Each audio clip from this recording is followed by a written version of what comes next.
Assalamualaikum warahmatullahi wabarakatuh. Selamat pagi sahabat subscriber dimanapun kalian berada. Semoga kalian tetap diberikan kesehatan, kemudahan segala urusan, segala niat dengan lancar dan dilimpahkan rezekinya yang halal, yang melimpah, berkah, barokah, amin ya rabbal alamin. Oke sahabat, pada kesempatan pagi hari ini kembali di Master Resist channel eksis tapi tidak ngartis, tidak harus ngartis sahabat ya.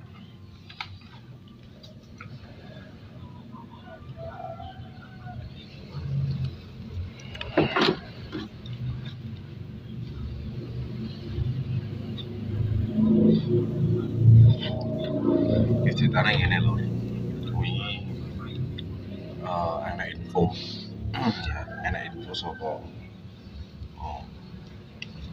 saudaraku sama dulurku sing jarine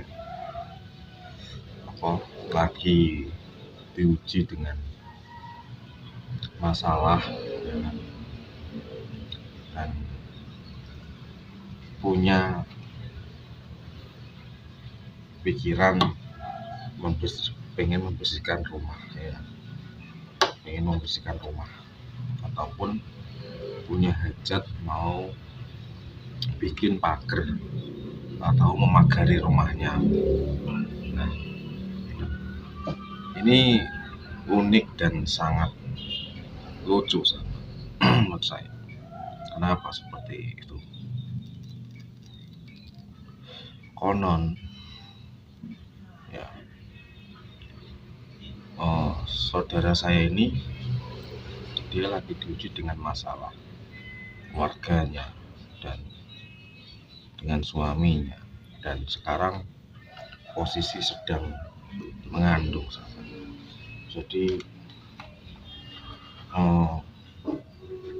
saudara saya ini atau mbak ponakan saya ini beserta ibunya lah, intinya satu keluarga itu,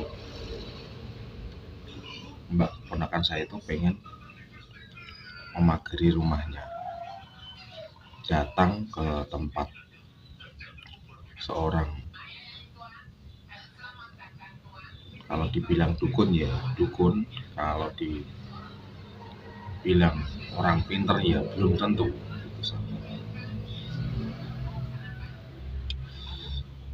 Jadi tempo hari menurut informasi dari adiknya bapak saya itu datang ke Nganjuk, ke tempatnya orang pinter ataupun seorang dukun ya,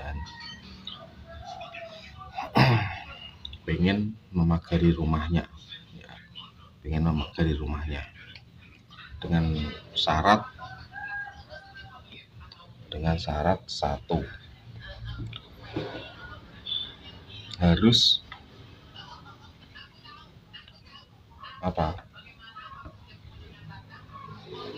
membaca ya surat Yasin sebanyak 1000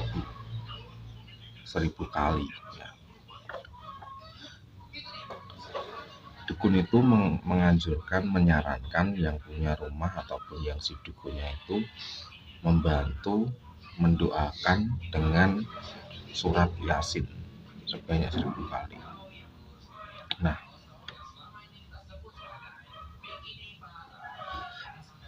terus kemudian meminta bantuan lagi jadi meminta bantuan seorang dukun dari Nganjuk,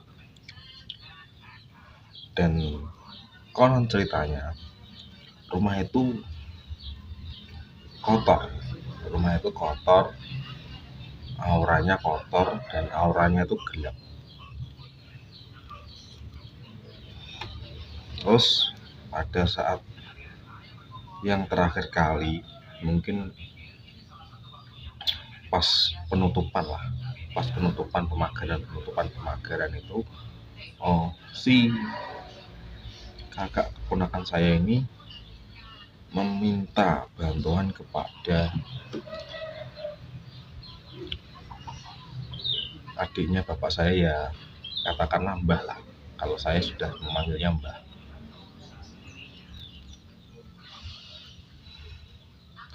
Nah, karena si Pak Lek saya ini juga seorang orang ngerti, orang yang tahu dalam hal-hal mistis. Pak Lek saya ini nggak mau membantu, ya, tidak mau membantu apa yang diminta oleh ponakannya ini untuk datang ke tempat rumahnya itu. Nah, ternyata ada sebab akibatnya. Apa sebab akibatnya? Sebab akibatnya adalah ada banyak alasan. Pertama, kalau menurut ahli spiritual bahwa kodamnya si Pak Lek saya ini dengan kodamnya si Mbah Dukun dari Nganjuk ini berlawanan, sahabat. Berlawanan. Mungkin berlawanan bisa dikatakan auranya itu hitam. Yang dari Nganjuk, yang kodam yang dimiliki oleh Pak Lek saya ini adalah kodam putih. Ya, yang artinya berlawanan. Maka kenapa Pak Lek saya ini menyebut tidak sama? Sudah berarti itu berlawanan arah ataupun berlawanan warna.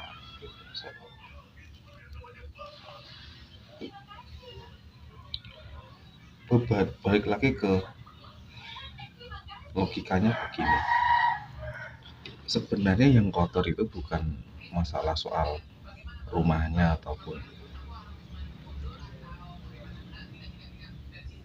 auranya si yang punya rumah. Yang jelas begini, dia jika mampu mengamalkan dengan keikhlasan batinnya dan pikirannya fokus, benar-benar niat pengen membersihkan aura-aura negatif di dalam rumahnya ataupun di tanahnya, itu sebenarnya tergantung diri kita. Kalau diri kita itu yakin dengan doa-doa apa yang sudah kita mampu, gitu, harusnya tidak perlu sampai ke tempatnya dukun yang katanya harus membaca Surat Yasin 1000 kali. Dia mungkin 50 kali saja itu sudah capek, sahabat. Ini 1000, bayangkan. Itu amalan dari siapa, dari mana, yang jadi pertanyaan.